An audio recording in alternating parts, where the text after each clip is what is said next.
Bila tak betul kata, inilah pembangkang, tak ada kerja lain nak bangkang. No. Apa salahnya sebagai seorang pemimpin menerima teguran? Teguran ini adalah teguran untuk membaiki segala perkara yang kita nampak tak betul. Ini yang kita sebut semua tak betul.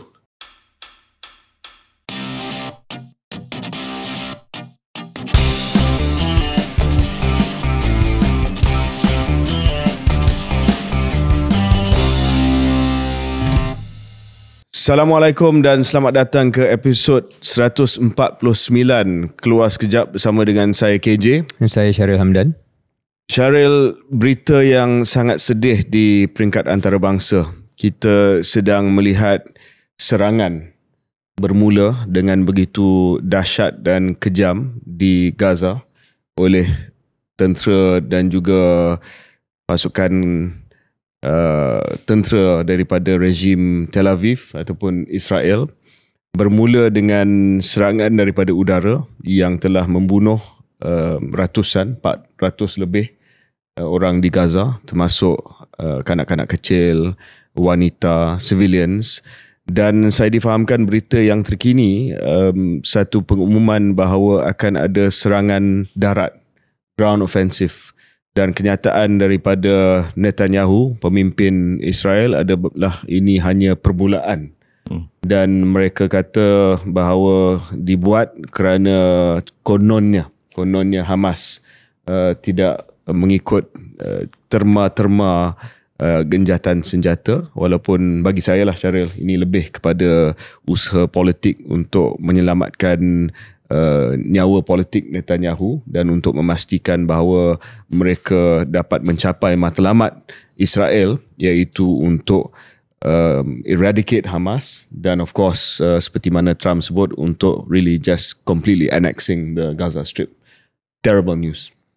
Ya, sangat menyedihkan, dan yang saya tengok, hujah yang digunakan oleh Israel seolah-olah nak menyalahkan Hamas itu tidak sangat diterima oleh mana-mana media ataupun masyarakat. And Israelis.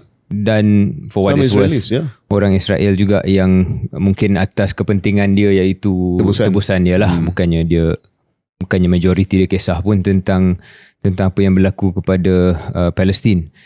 Jadi di situ kita tengok apa yang akan berlaku. Dari segi respons masyarakat antarabangsa, saya tidak ada pengharapan yang terlalu tinggi. Cuma sedih dan juga insaf melihat betapa sukarnya hidup mereka yang pulang ke tanah sendiri beberapa minggu, bulan yang lepas, nak mula rebuild balik, tetapi sekarang ni kembali fasa genosida yang sama seperti dahulu. Dan angka 400 lebih satu hari itu, tak silap saya, yang antara yang tertinggi lah dalam 2 tahun lebih ni perkara ni berlaku. Dan saya rasa sangat penting untuk kita di luar, terutamanya di Malaysia, penonton-pendengar KS dan sebagainya, kita tak boleh henti tekanan yang kita boleh beri kepada apa yang berlaku. Sebab kadang-kadang solidariti kita ni pasang surut. Bila kita nampak dah aman dah, kita pun kurang cakna dan kita kurang mengambil tahu tentang apa yang sedang berlaku di Gaza. Jadi ini adalah satu peringatan kepada kita bahawa the lived reality of the Palestinians is not, dia bukan pasang surut lah, dia everyday. Walaupun sedikit aman, tetapi sebenarnya mereka hidup dalam keadaan yang sangat tertekan. Malah selalu kita diingatkan, sebelum apa yang berlaku kemarin pun mereka dah tutup saluran elektrik, dah tutup bekalan air. So memang genosida tu berterusan, dia tak pernah berhenti pun, cuma mungkin surut sedikit. Tetapi sekarang ni dah memula balik pada tahap yang sangat-sangat tinggi. Boleh remind kepada pendengar dan penonton KS about MAHA, for instance, maybe MAHA, Malaysian Humanitarian Aid. Malaysian Humanitarian Aid and Relief, ini adalah pertubuhan yang membantu bukan hanya di sini tetapi on the ground di Gaza.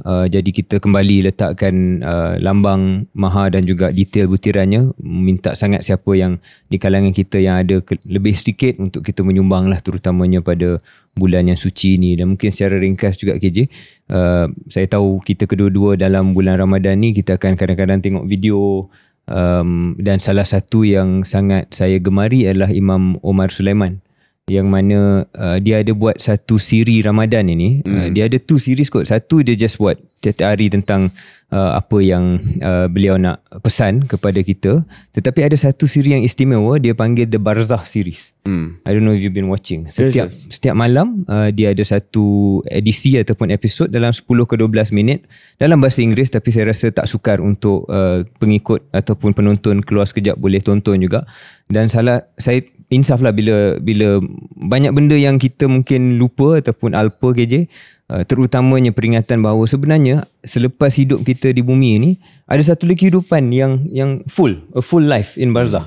Dan di situ kita seperti mana diterangkan oleh Imam Omar Sulaiman ni, ada kehidupan yang mungkin kita boleh jumpa dengan syahid-syahid di Gaza. Dan dia mengingatkan kita bahawa there is an entire Gaza now in barzakh, because these are people who have passed on, dan one day kalaulah kita di kalangan mereka yang berjaya tu, kita boleh jumpa. Sama juga Imam Omar Sulaiman, selain daripada siri Barzakh, ada siri Ramadan khusus untuk bulan Ramadan ini, dan kita akan letak di show notes kita, iaitu salah satu video yang baru saja keluar, panduan untuk 10 malam terakhir bulan Ramadan, terutamanya untuk kita mengejar Lailatul Qadar. Apa yang perlu kita buat, tips-tips untuk kita betul-betul memanfaatkan 10 malam yang terakhir ni. Jadi kita harap pendengar dan penonton juga boleh tengok video yang dihasilkan oleh Imam Omar Sulaiman, mudah untuk difahami, dan saya rasa akan memberi banyak faedah kepada kita. Anyway Syaril, on to the episode. Sebelum kita, sebab hari ni episod yang sangat-sangat menarik, kita ada seorang tetamu yang saya rasa ramai yang menantikan penampilan beliau di KS. Ada beberapa isu semasa yang mungkin kita akan dapat menjawab sewaktu episod yang akan datang. Episod 150 adalah episod kena soal. Sebelum raya nanti kita akan keluarkan episod tersebut, dan kita boleh bincanglah semua isu-isu semasa, termasuklah pemilihan DAP dan juga isu-isu lain yang tak dapat kita sentuh pada hari ini, kerana hari ini kita nak bagi masa yang sepenuhnya kepada tetamu khas kita. Syaril, mungkin nak perkenalkan tetamu khas kita pada hari ini? Tetamu khas kita yang ditunggu-tunggu adalah Ketua Pembangkang Yang Berhormat Datuk Seri Hamzah Zainuddin. Assalamualaikum Datuk Seri, apa khabar? Salam, baik, Alhamdulillah. Dalam puasa ni a bit slow, tapi insyaAllah okey.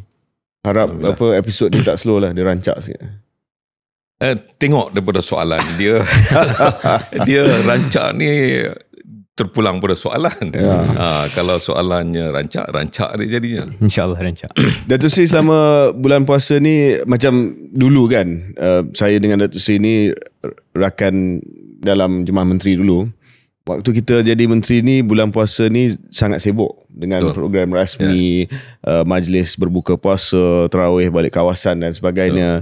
Sebagai seorang ketua pembangkang, masih lagi ahli parlimen larut, mungkin Datuk Seri boleh start dengan soalan yang mudah sikit. Apa difference dia masa jadi seorang menteri tu dengan seorang, walaupun masih lagi ahli parlimen, ketua pembangkang, tetapi I guess the intensity is less now? Tak juga, dia lebih kurang sama.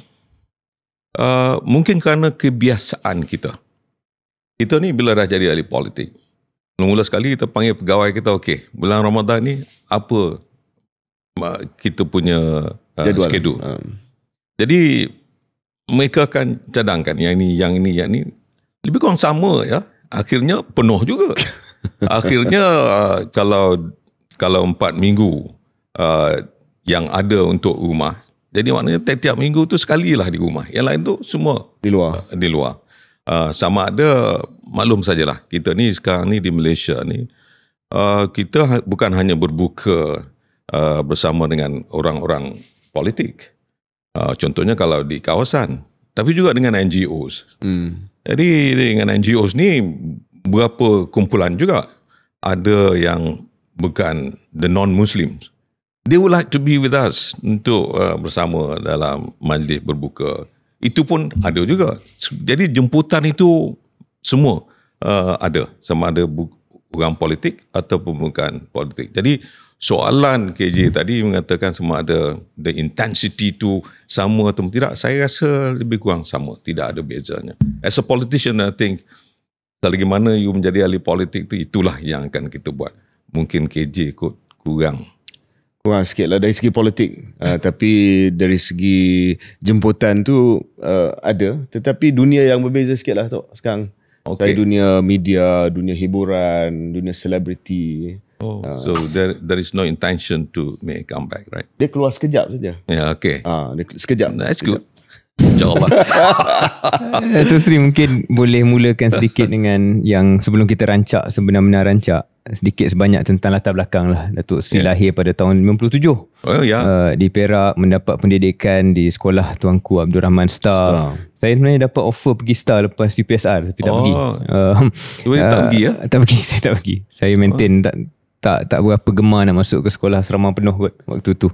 Anyway, itu saya. Lebih kepada Datuk Seri sendiri. Saya mengenali Datuk Seri, saya fikir waktu saya Exco Pemuda UMNO.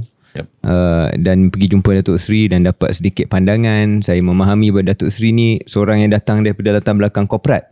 Sebelum memasuki politik, mungkin Datuk Seri boleh cerita sedikit kepada yang kurang mengenali background tu. Betul, sebabnya saya masuk politik ni mungkin tidak ada pun niat asalnya untuk menjadi menteri. Tak ada langsung. Way back in 91, that was the first time when Datuk Najib called me out and said, Hamzah, I would like you to join us. Itulah masanya dia jemput saya untuk jadi Exco Pemuda UMNO Malaysia. Dakwaan tu datang dari Najib lah. Daripada Datuk Najib sendiri. So I was appointed in Exco Pemuda UMNO Malaysia. Itulah bermulanya saya berkecimpung, boleh katakan quite intensif lah dalam UMNO tu. Asalnya kalau tidak, my family ni memang orang UMNO daripada dulu. My mother, parents, grandfather, semua ni orang UMNO. So kita ni ikut-ikut gitu saja. Dan sebab apa saya kata saya tak berapa fokus kepada politik ketika tu, sebab my concentration is more business rather than politics. Sebab maybe keturunan saya ni kebanyakannya adalah orang bisnes. Berniaga. Jadi bila berniaga, even my mother pun dia berniaga. Jadi menyebabkan saya pun sama. Kebanyakan kita ni terikut-ikut dengan apa yang parents kita buat. So I started doing business way back, mula-mula dengan SCDC sekejap. Lepas tu saya berhenti. Lepas berhenti tu I concentrate as sebab saya belajar di UTM ni ambil quantity surveying. Jadi my focus will be more on that line. Jadi construction will be the nearest to what I know. QS. Jadi sebab tu saya go into construction. And masa tu ramai tak Melayu terlibat dalam pembinaan? Not many. To be very frank with you. So that's why I was doing very well then. Itu yang Najib call me up and say, why don't you come and join us? That's how it started. And I pun masa itulah kenal tokoh-tokoh UMNO yang ramai-ramai. Allahyarham Tun Daim. And way back before 91. Sebab as a businessman, you got to know them. Tan Sri Rafida Aziz. All those people, I knew them very much earlier sebelum I joined UMNO. Sama lah dengan Datuk Najib. So I used to know them as a businessman to those people yang ada kuasa lah. I should say that. Adakah sebagai seorang yang berkecimpung dalam industri pembinaan yang tak ramai Melayu pada waktu itu, bila masuk UMNO nampak semangat nasionalisme tu, it correlates dengan Datuk Seri punya pengalaman kata Malaysia tak ada dalam construction, so UMNO ni parti yang memperjuangkan untuk ekonomi Melayu dan sebagainya, masuk politik ni just sebab Datuk Seri Najib panggil and nampak macam ada pathway in politics juga? Not really. I was really, masa tu kita duk ingatkan to know those people yang ada power adalah sesuatu yang berguna kepada the business people, the business community. Dulu ke sekarang pun macam tu? Dulu asalnya saya cerita pada saya. that's the reason that I got to get close to all those people lah. Macam menteri-menteri dulu-dulu. Not really pasal semangat, okay. Tapi bila Najib invited me to join a school, that was the beginning. I feel that, I think banyak benda yang kita boleh bantu. Being in the construction line tu, banyak lah, because you kena cari materials daripada mereka yang nak supply barang ini, pembekal ini. And then the construction ni kita nakkan the subcontractors, you get to know more those people yang bawah ni, supaya kita boleh bantu mereka. I started straight away, bila saya register company tu, straight away class A masa tu. So maknanya saya cari projek yang besar-besar. So I need to know a lot more subcontractors yang boleh kita bagikan kerja-kerja kecil. Di situlah timbulnya semangat untuk kita kata, hey, why not? Ini salah satu cara untuk kita membantu. And I was quite happy in that sense. Sebab saya dapat membantu membangunkan banyak kontraktor-kontraktor di bawah saya. I started when I was in SADC. Pun sama, saya buat benda yang sama. So bila saya jadi seorang kontraktor, I did the same thing also. Di pertengahan itu ada, adalah masalah sikit, personal problem, dan akhirnya saya tinggalkan my construction industry. I sold the company to one big public listed company in Ipoh, a construction and supply house Berhad. And then after that, Cash Berhad. And after that, I came to Kuala Lumpur, joined beberapa syarikat-syarikat besar, and I became a shareholder to Asian Pac and a few public listed companies. Saya involved with a few public listed companies ketika itu. That's how the beginning of me in the corporate yang lebih besar daripada asal sebagai hanya sebuah syarikat, a construction company. So bila Datuk Sri masuk aktif dalam politik tu dah masuk lah, dah loaded lah. I think masa tu bila saya pergi mesyuarat Eksekutif Pemuda ketika itu, saya minta maaf lah sebab I have to tell the truth. Ramai kawan-kawan kita ketika itu yang agak kurang pendapatan mereka lah, I should say that. Kalau Eksekutif Pemuda ni datang daripada Penang, contohnya naik bas sampai ke they know me, minta saya tolong, Hamzah tolong. So I got to help them. Ramai daripada mereka tu saya bantu ketika itu juga, masa saya jadi Eksekutif Pemuda. It shows that ketika itu tak ramai yang sebenarnya Eksekutif Pemuda yang mempunyai kedudukan membantu rakyat di bawah sana. They have to actually cari jalan bagaimana untuk mereka sendiri pun boleh dibantu dan akhirnya boleh membantu. You see, that's how it started di zaman itu. Tak ramai yang sebenarnya yang boleh. Zaman kita tak ada siapa yang naik bas kot, Eksekutif Pemuda. Zaman KJ jadi ketua muda dah tak ada. I don't think so. Saya tahu sebab ketika itu saya pun dah jadi ahli majlis tertinggi. Betul. Saya tahu. Tapi masih ada orang yang pergi jumpa Datuk minta bantuan lah. Itu ada. Itu biasalah. Sampai sekarang. Sampai sekarang benda itu akan wujud. So itulah perjalanan saya masuk politik. Dan saya nak, oleh kerana KJ di sini, saya tidak mahu jadi ahli parlimen. Pak Lah, your father-in-law, call me up, minta saya jadi. Ketika tu dia nak winnable candidate. Dia kata, no Hamzah, you kena masuk. Kena, tak ramai ketika itu. Way back in 2008. 2008 Larut, lepas Raja Ahmad lah kan. Lepas Raja Ahmad. So dia kata, Hamzah, no, we want you. I kenal uncle you, kenal you semua. Memanglah, kan Pak Lah ni dia dengan orang-orang sebelah utara ni dia kenal ramai, and my family di Larut tu ada background lama sikit, so memang kenal dengan Pak Lah lah. That's how it started. Dia, Tok Sri nak tanya sikit sebab perjalanan dalam UMNO ni, just to wrap the UMNO part up. Datuk Sri rapat dengan Datuk Sri Najib. Najib was the one who asked you to come in. But you are also a Mahathir loyalist.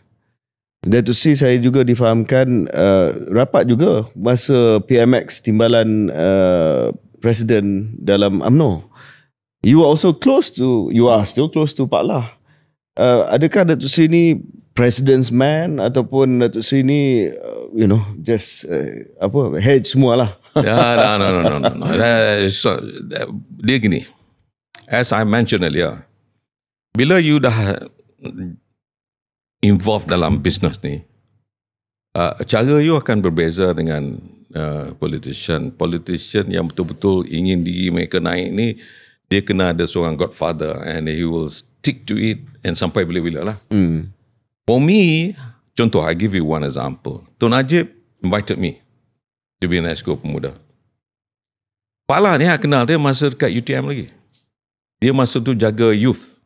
Dia BTN. Belia semua. Yeah. So, memang saya dah close dengan Pak Lah masa tu lagi. Kemudian bila Pak Lah jadi minister, saya lagi rapat dengan dia. Dan saya punya rapat ni, saya betul-betul sayang dia ni. Saya anggap dia macam guru saya. Guru in the sense, kalau ada benda-benda yang saya rasa perlu mendapat nasihat, saya pergi jumpa Pak Lah. That's how the relationship that seantara saya dengan Pak Lah. Manakala Tun Mahathir pula, as a businessman again, saya lebih rapat dengan Tun Daim daripada Tun Mahathir asalnya. Tapi, kadang-kadang dalam politics ni, you nak suruh seseorang tu melakukan sesuatu, to operate something. You expect that guy can just do it without coming back to him and ask for money. So I think probably I was one of them yang macam itu. Yang Perdana Menteri can just say, Hamzah tolong buat gini-gini, selesai. Don't come back and say, sir nak buat ni kena ada discourse, datang ini, tak ada. So probably that's one of the reasons that I've been asked to do a lot more things ketika tu. Masa tu. Sama lah. Sama bila Pak Lah pun sama. I've been doing things for the president. Mungkin juga sebab saya jadi ahli majlis tertinggi. So then after that, Najib, as you know, since I dah dilantik ketika jadi exco pemuda, sudah tentulah bila dia jadi presiden, benda tu akan berterusan. Dia tak boleh berhenti di tengah jalan. Tapi soalan yang you cuba kaitkan dengan PMX ni,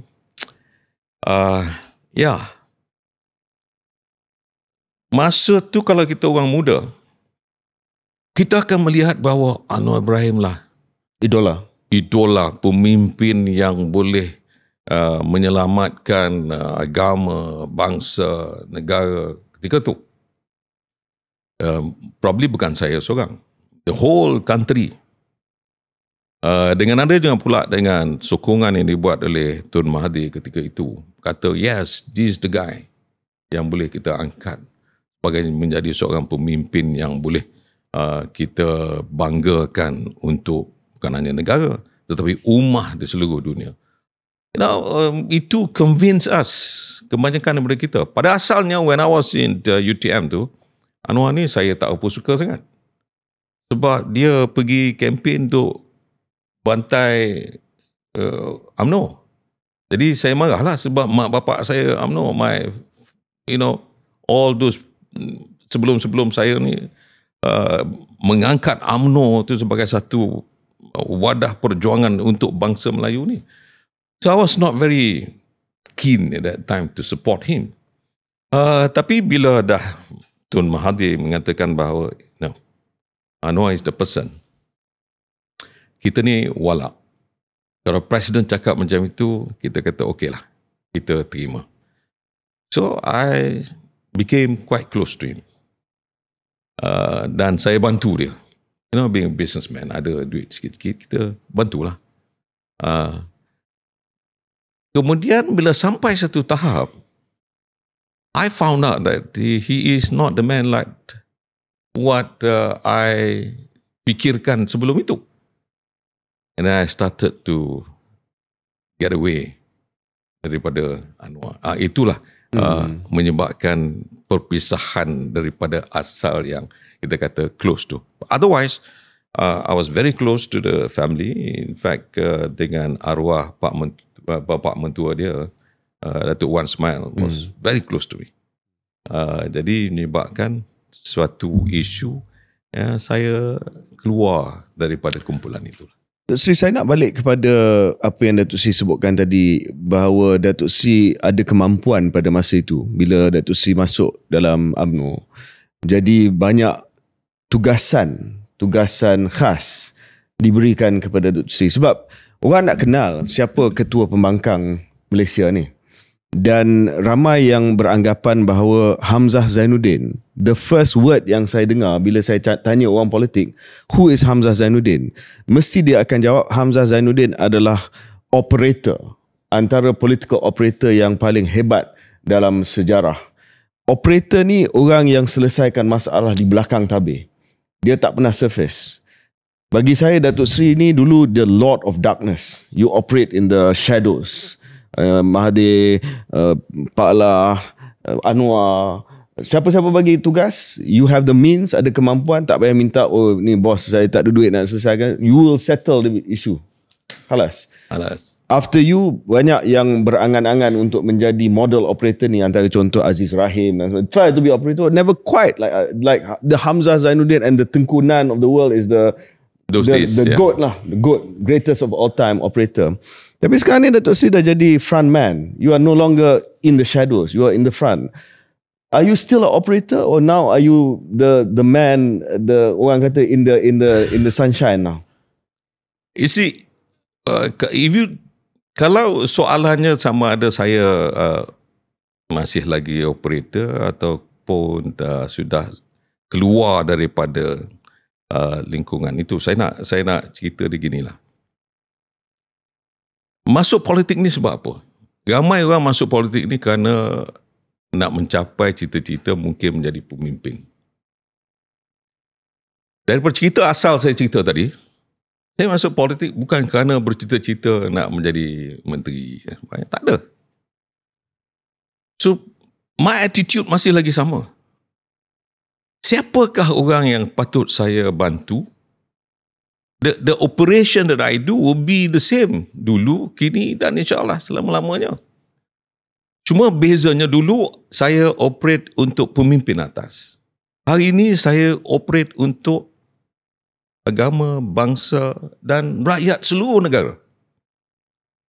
So jadi oleh kerana saya jadi ketua pembangkang, saya akan cuba mencari jalan menyelesaikan segala isu, sama ada menentang atau membangkang atau menimbulkan beberapa isu dalam parlimen. How do I manage it? To get all those information sebagai ketua pembangkang is not easy. Unless you do something. So you still have to operate anyway. Untuk mendapatkan segala information for you, untuk menunjukkan bahawa inilah keadilan yang sepatut diberikan oleh kerajaan. To do check and balance, not only about issues semata-mata, tetapi isu yang berfakta. And to do that is not that easy. You have to operate and do something to get all those. Jadi sebab tu saya kata, oleh kerana mungkin sudah menjadi kebiasaan, jadi I'm still operating in a different form.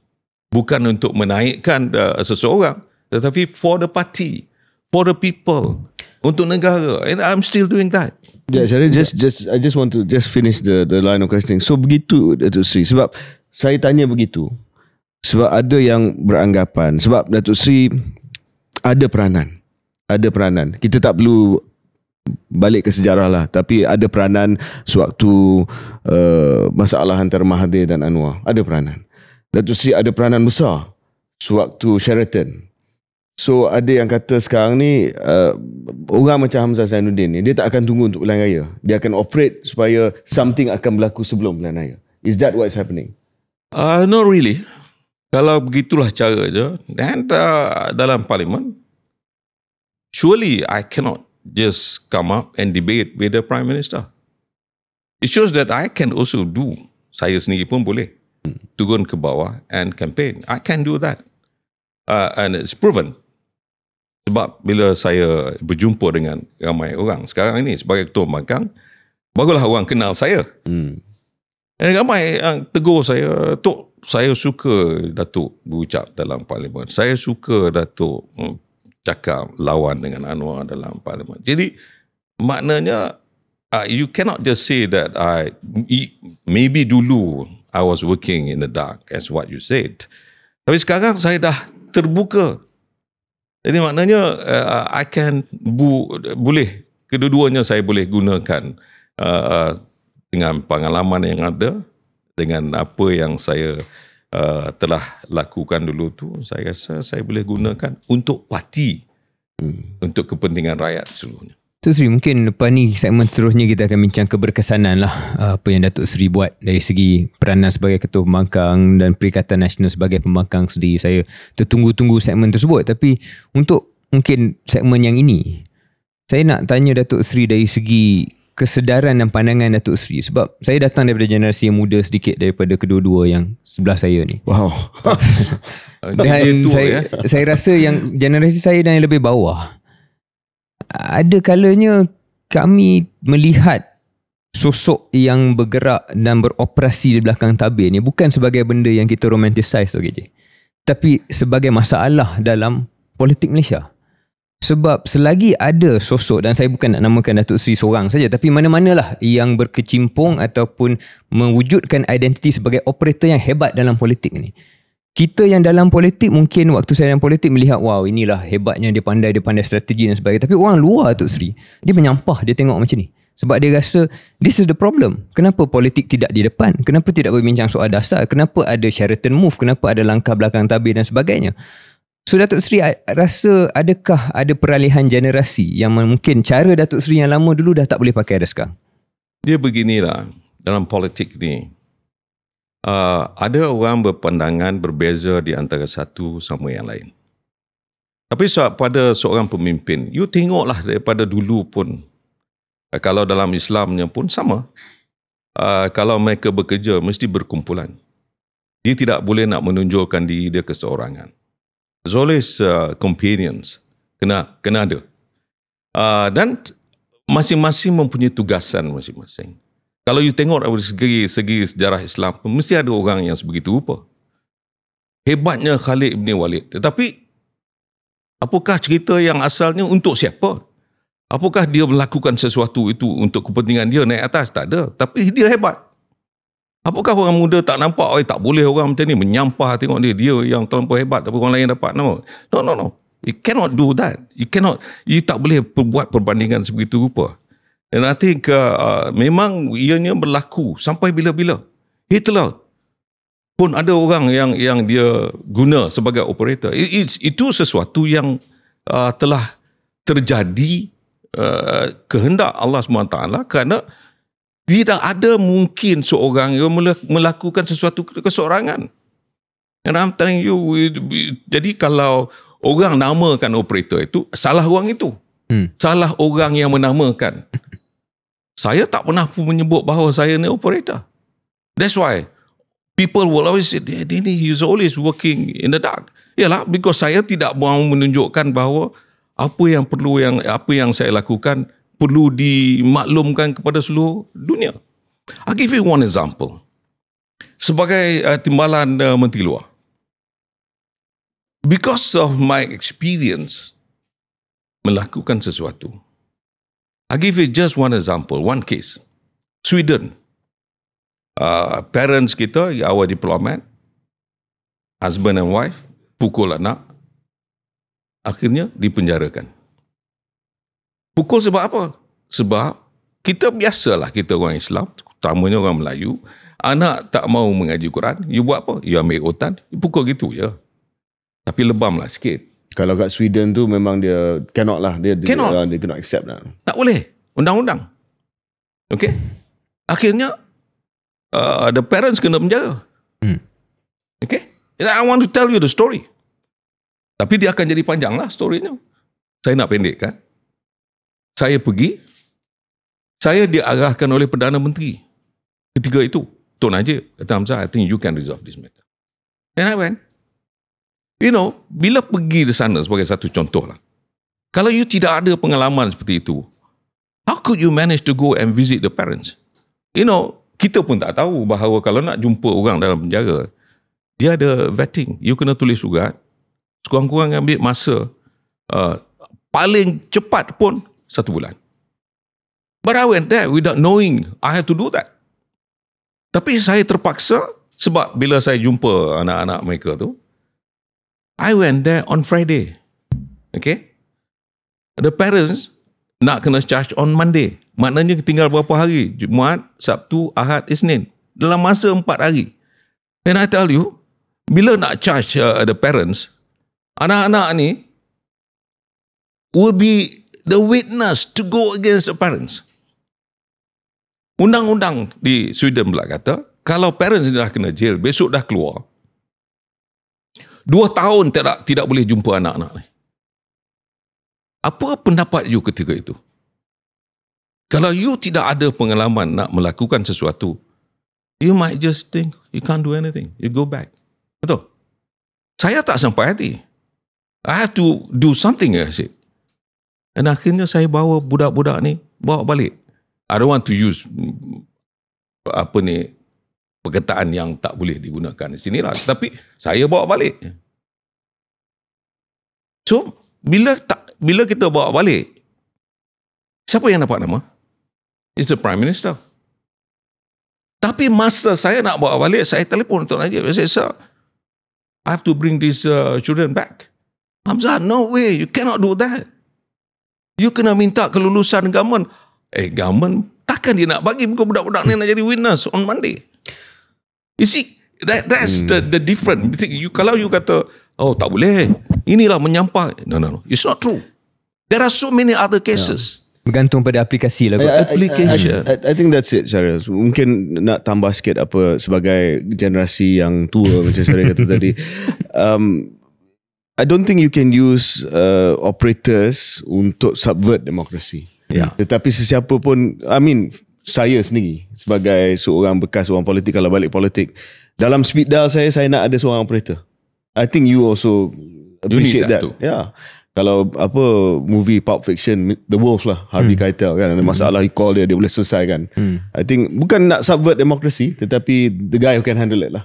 Saya tahu ada beberapa orang yang acah-acah nak jadi operator untuk KJ tu, tapi tak tahulah kesampaian ke tidak. Ya, tapi saya nak sambung sini, Syarif. Sebab orang nampak, sebab tu bila KJ sebut Sheraton Move tadi, saya kata, apa patut saya jawab ni? Sheraton Move ni tak ada sebenarnya. There's no Sheraton Move. Yang ada hanyalah satu malam yang kita semua berkumpul dinner di Sheraton. How could you just have one dinner? That's the move. No.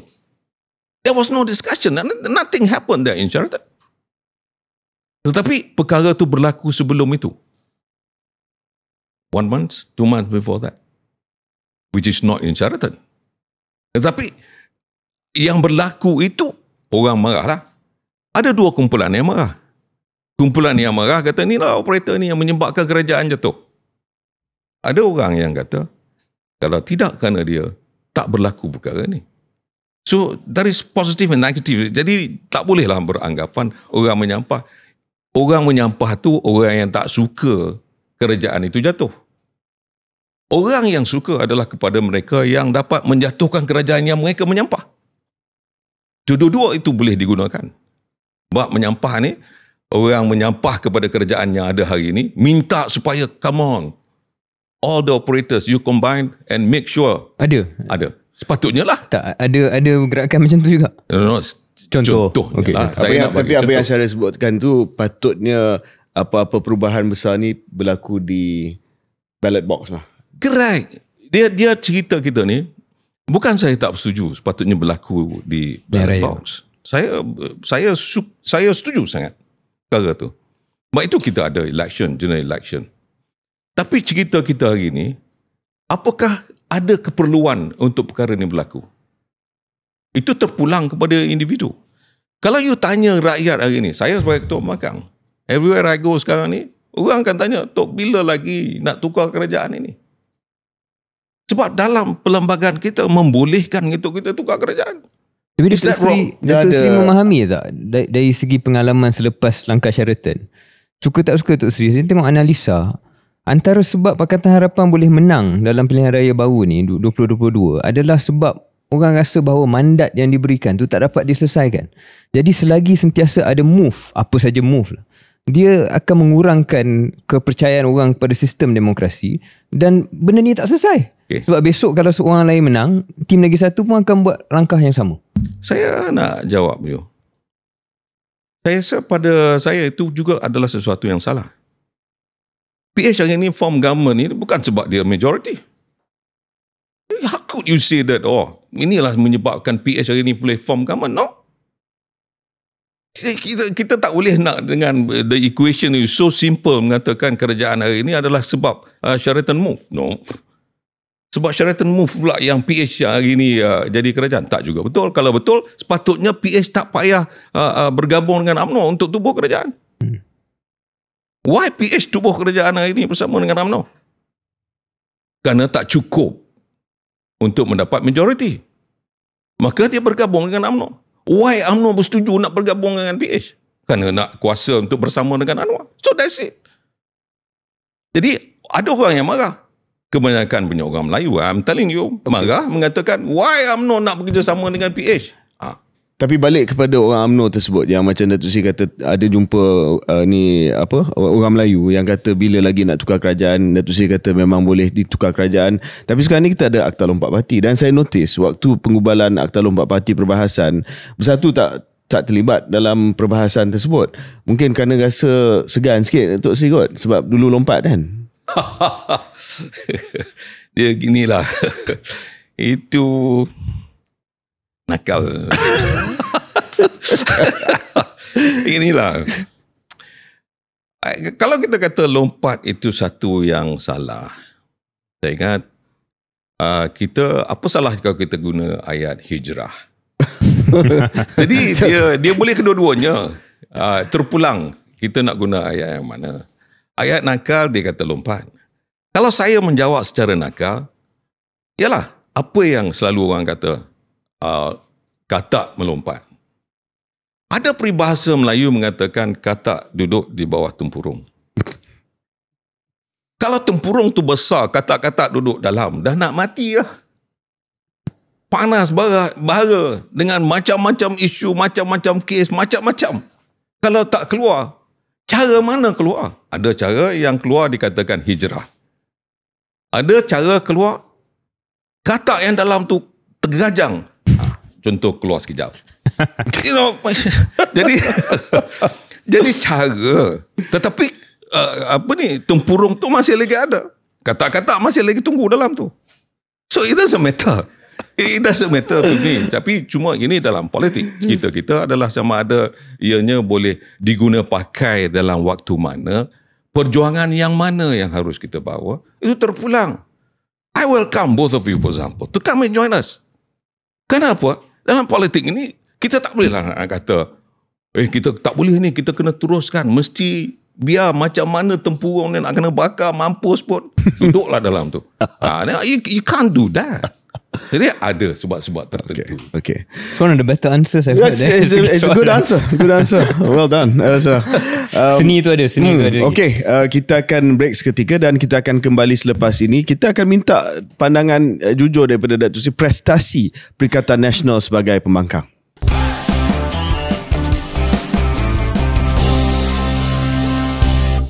Selamat kembali ke episod 149, episod khas Keluar Sekejap bersama dengan Yang Berhormat Datuk Seri Hamzah Zainuddin. Datuk Seri, kita masuk ke segmen ini mungkin bincang soal prestasi Perikatan Nasional sebagai pembangkang, seperti mana Datuk Seri cuba gambarkan tadi bagaimana menggunakan kemahiran sebagai quote-unquote operator itu, tapi untuk agenda yang pada Datuk Seri lebih baik, lebih penting, lebih murni.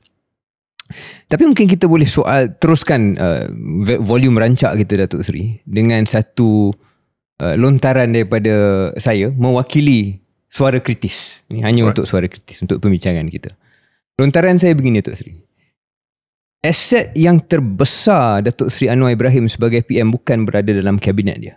aset terbesar Anwar Ibrahim adalah Perikatan Nasional, kerana Perikatan Nasional pembangkang yang tak berfungsi. Kenapa saya kata begitu? Kalau suara kritis begitu ialah dalam hal-hal besar yang berbincang dalam parlimen, yang bercakap di luar, suara pembangkang tu tidak sangat kelihatan. Dalam soal benda-benda yang berkaitan dengan hal rakyat, nampak Perikatan Nasional memainkan isu yang serupa, iaitu harga barang naik, pengeluaran KWSP, benda-benda yang sama. Datuk Seri pernah dengar tak kritikan tersebut? Dan Datuk Seri sekarang ni ada dalam atas sofa keluar sekejap. Boleh ceritakan kenapa kritikan tu salah? Mungkin Syahril kurang mengikuti sesi-sesi parlimen. Sebab tu menerima kritikan itu secara bulat-bulat. Betul lah, kos sara hidup adalah satu isu yang besar. Di mana-mana pun dalam dunia hari ini, kos sara hidup itu adalah sesuatu yang diperdebatkan dalam mana-mana parlimen. Biasalah. Jadi tak bolehlah kata kita pembangkang ni hanya cerita kos sara hidup. Isu yang lain yang kita bawa, I give you one example. Baru-baru ni kita bawa isu contohnya sewaan helikopter. It's a big issue. It's going to be 16.5 billion ringgit. Yang akan bayar besok orang muda-muda macam you lah yang akan jadi tua dan membayar semua tu. Kita perhebatkan bawa dalam parlimen. Isu beras hilang. Don't you see that? I was the one yang raised that issue, berdebat dengan Perdana Menteri sendiri. Beras tempatan yang tak ada. Hilang. Isu bagaimana, I tell you, ini adalah satu perjuangan yang besar. I would like to jelaskan. You tahu tak, tanam padi ni, dia khusus hanya kepada tanah-tanah yang ditulis itu hanya boleh tanam padi. Kalau dah begitu caranya, why is it that those petani atau pesawah dulu, kini dan mungkin selepas kita ambil alih, tidak akan menjadi susah selama-lamanya. You know?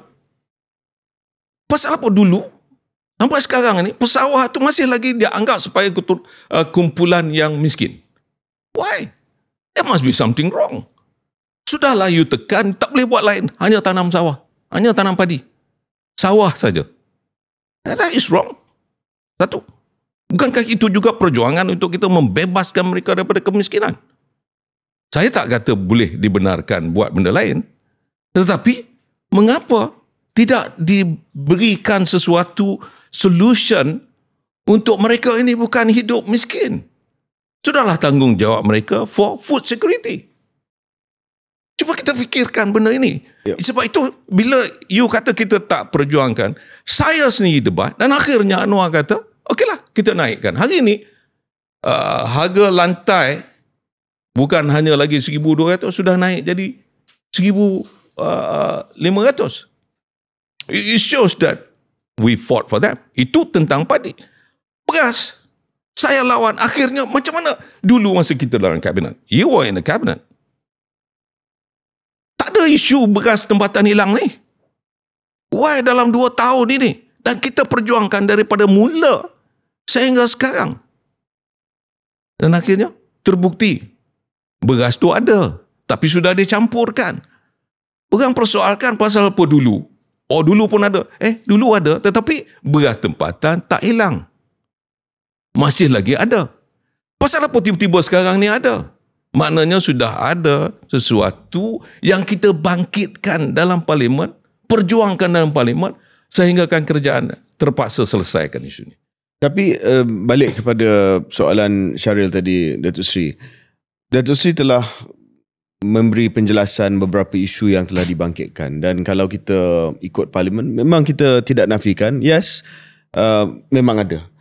Tetapi tanggapan persepsi masih lagi lekat bahawa kalau PN bangkitkan isu ni, banyak isu yang melibatkan politik kaum, politik agama, kalau ambil nisbah antara isu macam beras, isu macam sewaan helikopter ataupun isu yang berkenaan dengan belanjawan bajet, nisbah dia dengan isu agama dengan kaum ni, lagi banyaklah kaum dan agama punya isu dimainkan oleh PN, sebab PN tahu itu saja dan tak berapa tahu tentang isu-isu polisi. Adakah itu satu tanggapan yang adil? Saya cakap ni sebab contoh ya Tok Sri, masa belanjawan dibentangkan, biasanya pembangkang akan bentangkan satu benda yang alternatif lah. Saya dulu siapkan untuk Barisan Nasional waktu saya jadi pembangkang dulu. Waktu kita jadi pembangkang 2018. Tapi kali ni bila ditanya, bukan Datuk Seri to be fair, tapi bila ditanya kepada Timbalan Presiden PAS, Datuk Seri Tuan Ibrahim, dia menjawab,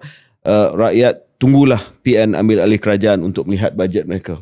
I mean, benda macam tu yang memberi tanggapan bahawa PN ni tak sehebat PH waktu PH jadi pembangkang. Kalau kita dah biasa jadi kerajaan, kita tahu apa pun you cakap, you can never implement. Dan apa pun yang kita janji, ianya akan bertukar daripada masa ke semasa. Jadi saya fikirkan sebagai ketua pembangkang, is it necessary? Is it a necessity for us to have budget, apa dipanggil? Alternative budget. Pertamanya, kita tidak tahu dari segi the collection. Kalau kita nak cakap dari segi pendapatan, kita nak buat satu bajet, kita hanya buat satu anggaran. Sebab itu saya rasa that is not the main issue here. Pada saya, the main issue is menjadi pembangkang yang kredibel, check and balance. Kerajaan anjurkan, ini this is our budget this year. Dan kita komen, kita kata no, sepatutnya ada baru benda-benda yang baru. Yang itu yang kita buat. Yang itu yang saya bawa. Saya kata okey, ini tak betul dan sepatutnya kita tambah yang ini, polisi ini patut diubah, form jawatan-kuasa. Itulah check and balance. Itu lebih baik pada pandangan saya. Sebabnya, kalau dah ini kerajaan yang dinamakan kerajaan perpaduan, walaupun kita ada pembangkang, why can't you just form a committee? We will send our representative. Kita duduk bincang, we will say, okay, kalau ini bajet yang you nak bentangkan, why not? We would like to give you, this is what we should do untuk memberikan penambahbaikan. And I think itu sesuatu yang lebih baik.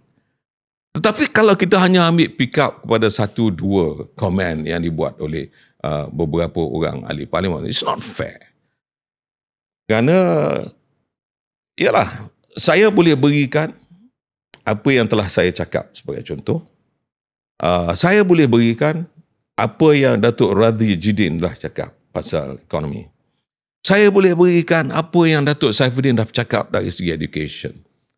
Saya boleh bercakap apa yang WAF atau Wan Ahmad Faisal dah bercakap segi MAHB. Saya boleh bercakap, terangkan apa yang Wan Saiful dah cakap dari segi communication. Banyak isu. Maknanya, telah kita perjuangkan banyak isu. Apa yang Datuk Mas Yati dah cakap. Segala apa yang dibincangkan dalam PAC, of course, kita juga memberikan pandangan kita kepada pengurusi PAC. Pick up certain issues. Tapi, oleh kerana sekarang ini adalah di zaman kita susah. Kita nak keluarkan dalam media sosial, naik berapa, ada shadow ban. And I tell you, dulu mula-mula masa saya jadi ketua pembangkang, saya cakap, cepat naik. Beribu. Tapi sekarang, 300 je, stop. Saya kata, there must be something wrong. It cannot be just 300. Jadi itu menunjukkan bahawa ada benda-benda yang digunakan oleh mereka untuk menunjukkan data, tidak ada penerimaan daripada apa yang kita cakap. Tok Sri, saya mengiktiraf beberapa penjelasan Tok Sri tadi itu, dan saya juga iktiraf ada macam YBME sebagai pengurusi PAC ada menangkap perhatian. Tetapi kalau saya boleh push sikit lagi Tok Sri dengan izin, sebab politik sekarang ni adalah komunikasi dan perhatian. Dia pertandingan siapa yang boleh menangkap perhatian. Dan mungkin sudut pandang saya tidak lengkap Tok Sri, tapi saya terpaksa anjurkan juga bahawa yang set the agenda, yang menentukan apakah yang dicakap oleh rakyat, apa yang dibahaskan, masih lagi kerajaan. Dan nampak Perikatan Nasional tidak mengambil kesempatan untuk menangkap lebih banyak perhatian rakyat, sama ada dalam isu-isu yang menjadi besar, soal sistem kesihatan awam, soal kenaikan premium insurans dan sebagainya. Okeylah, kalau kita bincang ni, Datuk Seri boleh jawab, okey, kita pick up yang ni, kita pick up yang tu. Tapi hakikatnya Datuk Seri, tak ada tema. Saya rasa tak ada tema yang mana rakyat Malaysia, kalau kita tanya kat sana apa agenda Perikatan Nasional, saya tak yakin mereka boleh jawab. Dan sama ada mereka betul atau salah, itu tak penting Datuk Seri. Kalau dia tak nampak, maknanya that's a problem for you. Jadi macam mana Datuk Seri sebagai ketua pembangkang dan pemimpin kanan dalam PN nak perbetulkan isu ni? Ya, kalau sebagai ketua pembangkang, saya bercakap dari segi isu-isu rakyat dan kita bawa dalam parlimen. Tapi kalau nak menggariskan sesuatu bagi kepentingan Perikatan Nasional, maka Perikatan Nasional mesti mempunyai satu tema. Sebab itu bila sampai masa selalunya, Perikatan Nasional akan fokus kepada isu-isu yang kita boleh tunjulkan kepada rakyat, inilah yang kita akan bawa.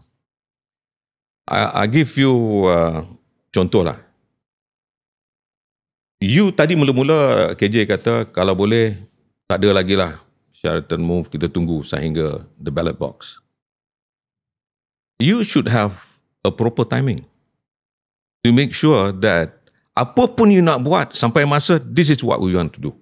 Dan rakyat sedar, ya, ini you telah bincang, you telah debate selama mana, dan akhirnya kita kata now we change toward going towards the goal. Ini kita main, the midfielders are playing now. Sampai masa we say, yes, this is the time for us to score. You must have strategy in in the election. Contoh hari ni, you want me to talk about policy, economic policy. Saya boleh bercakap. We have our plan. We discuss, we know that we can do this. Tapi, siapa yang untung? The next budget, they say, yes, this is what we would like to do. I think we are gone. Datuk Seri simpan peluru lah. Is that what you're saying? Not really simpan peluru. Kita attack mengikut, as I said lah, kita ni banyak pemain. The midfielders are playing, but not the scorer. Belum sampai ke forward lagi. Okay. The scorer. Saya pergi kepada kenyataan daripada pengerusi Perikatan Nasional dan Presiden Parti Bersatu, Tan Sri Mahyudin. PN sedia jadi kerajaan alternatif pada bila-bila masa. Ini kenyataan yang dibuat semalam, 2 hari lepas kalau tak silap saya. Dan beliau juga sebut bahawa sebagai contoh, kalau kita buat pelarasan subsidi, kita tak akan lakukan seperti mana PH lakukan yang membawa kesan berganda yang tidak baik. Sebab kita dah hampir separuh masa kedua parlimen ni, Tok Sri. Jadi bola tu dah semakin ke kaki forward ni. Jadi dan bila Tan Sri kata anytime kita ready, so orang pun nak tahulah apa the VC, jangan simpan sampai last minute, orang nak tahu. So for instance, apa yang ni Tan Sri kata, apa yang PN akan buat berkenaan dengan isu subsidi? Adakah PN setuju dari segi kutipan hasil untuk perkenalkan semula GST? Ini baru orang boleh nampak akan ada visi. Adakah Datuk Seri atas sofa KS pada hari ini sedia untuk memberi sedikit gambaran? Ya, boleh. Contoh, bila kita bercakap dari segi itu. Apa yang kerajaan bawa, kita nampak fokus will be more on tax. Terlalu banyak taxes yang diumumkan oleh kerajaan. Tapi kalau kita bandingkan dengan GST, perkara itu sebenarnya boleh dirangkumkan menjadi satu GST. Which is better dari segi konsep untuk kita guna, lebih baik daripada penggunaan SST sekarang. Contoh. Itu yang kita telah pun attack. Dalam parlimen kita buat. Jadi taklah mengatakan bahawa kita langsung tak beritahu. Kita bagi tahu. But how to score, kita tak bagi tahulah. We are telling them, oh, this is not a good permainan. Permainan itu tak betul. Tapi dia orang tanya, permainan mana yang lebih baik? You give it to us, we show you. Itu bezanya. Itu yang dikatakan oleh Tan Sri sendiri, my president. Dia kata kita buat. Sebab itu kita ada contoh bukti-bukti Bila kita ambil alih, Perikatan Nasional ambil alih, Tan Sri Muhyiddin sebagai Perdana Menteri, we resolve so many other things dalam masa pandemik. And you were there. He was one of them yang dapat solvekan masalah COVID sebagai contoh. Apakah ketika itu kita tak tahu bagaimana nak score? We scored quite a number of goals. Banyak perkara-perkara yang kita selesaikan. Felda kita selesaikan. That is one of the things yang kita selesaikan. Kita selesaikan masalah mereka yang tak cukup wang. Kerana apa? Kerana perniagaan ketika itu very slow. Consumption ketika itu slow. Tak ramai orang yang boleh membeli ketika, and we resolve that matter. Don't you think that we can? Sri, there's two problems with that, Sri. Satu ialah ada naratif alternatif berkenaan apa yang berlaku waktu COVID, dan tidak semua yang akan setuju dengan penceritaan Datuk Sri tadi. Orang akan macam Puan Zarkashi mengingatkan bendera putih dan sebagainya. So you have to contest with that alternative narrative. Kedua ialah pendekatan seperti Datuk Sri buat ni, dia bergantung kepada fumble daripada Pakatan Harapan dan juga Kerajaan Madaniah ini. Kalau mereka tidak fumble, ataupun mereka fumble tidak cukup besar untuk orang cakap, okay, saya bagi peluang pada Perikatan walaupun saya tidak tahu apa perancangan mereka secara terperinci, maka you will never score that goal because you're waiting for them to open up their defense for you. Jadi itu dua masalah tu. Macam mana? Kalau kita bercakap dari segi pertandingan bola sepak, kalau the government is just become a defensive, satu pasukan yang hanya play on a defensive mode, sampai masa the forward can just score. Dalam waktu hari ini orang kata it's about the same, because tak ada orang yang score. The defensive mode tidak akan score. Cuma kita sekarang ini nak score, tetapi dia very defensive, menyebabkan kita kata is this the time for us to score? Itu beza bila dalam pertandingan. Kalau dalam pertandingan, kalau you saya bawa balik dari satu game kita menang 2-1 Tok Sri. Waktu tu kita menyerang lah. Tim yang saya sokong Newcastle tu dia menang. Correct. Tapi dia menyerang lah. Dia tak adalah dia tunggu. Saya Arsenal. So I tell you. So pasukan dia tak pernah menang piala sejak tahun 1995. So dia jadi dia menang sikit skala pun dia bangga. Betul. Kita selalu menang tu, kita ada strategi dan menggunakan waktu bila kita nak menang. So jadi bila kita buat perkara-perkara seperti itu, kita tahu bahawa we have enough scorers, we have enough forward.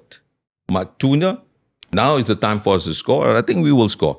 Sebab itu our captain Tan Sri Muhyiddin kata, you give it to us, we know what to do.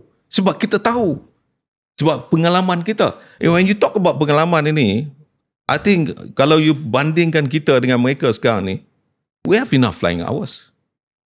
Kalau dari segi pengalaman kita yang ada, Tan Sri sendiri, dan ramai di kalangan kita, yang I can mention a few of them, menunjukkan bahawa kita juga mampu.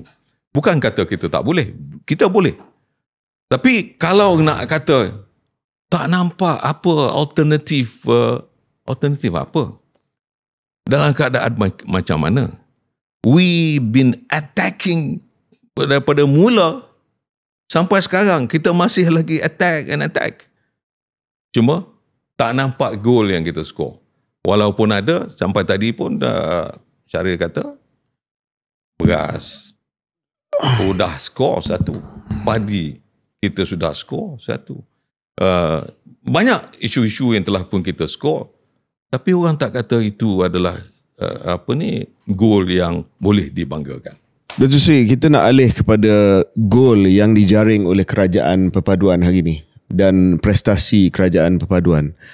FDI yang paling tinggi dalam sejarah negara dicatat pada tahun lepas, dan ini melibatkan pelaburan daripada Amerika Syarikat, daripada China, daripada Jerman.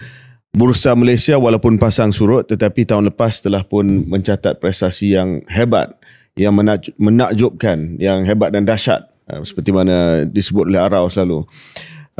Dan kalau kita lihat dari segi penonjolan Perdana Menteri di pentas antarabangsa, diterima oleh semua pemimpin antarabangsa tahun ini menjadi pengerusi ASEAN, membawa satu perubahan green energy, mendapat pelaburan dalam semiconductor. Baru ni telah pun memeterai perjanjian dengan ARM sebagai contoh. bukankah ini semua gol-gol yang dijaring oleh kerajaan perpaduan yang sekarang ini menunjukkan prestasi yang hebat? Dia begini, bila kita kata gol-gol yang hebat ni, dia mesti real. Kalau kita buat pertandingan dalam bentuk drama, kita nampaklah kita menang. Tapi the real fight tu, apakah itu sebenarnya gol? I give you one example. Tak payah banyak-banyak lah. Mengapa harus kita tukar bila kita kata GDP? Kita persoalkan, apa pasal 5.9 whereas the real GDP is 5.1? Mengapa titah diraja and they put 5.9? Oh, because that's minimal GDP. Masa bila? You dah jadi cabinet minister punya lama. Masa bila yang kita guna minimal GDP ni? Nominal GDP. Nominal GDP ni. Tak pernah pun kita guna nominal GDP. Kita hanya guna real GDP. Sebab itu saya kata, itu adalah hanya angka-angka yang dibuat dalam drama semata-mata. Okay, the real things tu tak jadi. Itu technical, tapi Datuk Seri sebagai seorang yang pernah businessman, when you talk to businessman, are they happy? FDI? Of course they're not happy. Why not that? Sebab angka-angka semua best. Sebab it is angka-angka dalam drama semata-mata. And this is what I'm trying to tell you. Sebab tu saya kata yang lebih baiknya adalah the real one. Terbukti.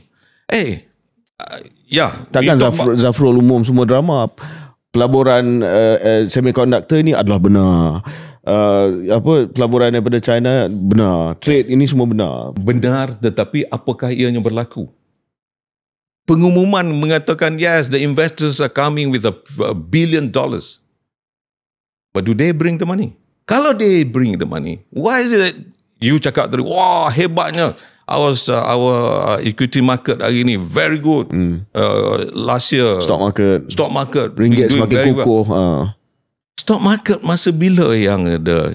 For the last few months, I can't remember how many months already, investors luar jual share kita, saham kita ni.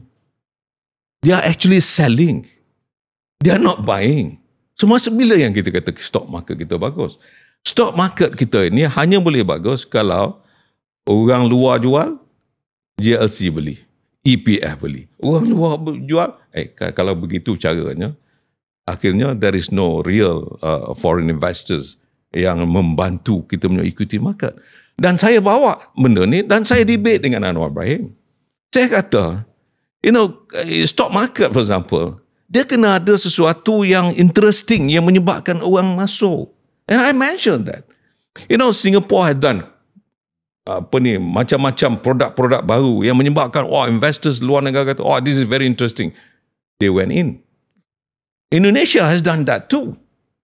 Akhirnya dari segi liquidity of the equity market ni, kalau ours was better last year than the regional. No, ours is only 30% of the total stock market. Singapore's 130%. Indonesia more than 60%. Maknanya anytime kita beli dan kita nak jual tu ada orang nak beli. Kita ni sekarang kita beli belum tentu you boleh jual. That's the reality. You must accept the fact that stock market, I've been in the stock market. Saya dah bagi tahu ni dulu. Sekarang ni saya tak berani nak beli. Kalau beli kan boleh, bila naik sikit nak jual tu tak ada orang nak beli lah. That's bad. Because if you want to, tambah-tambah retailer sekarang langsung tak berani nak main.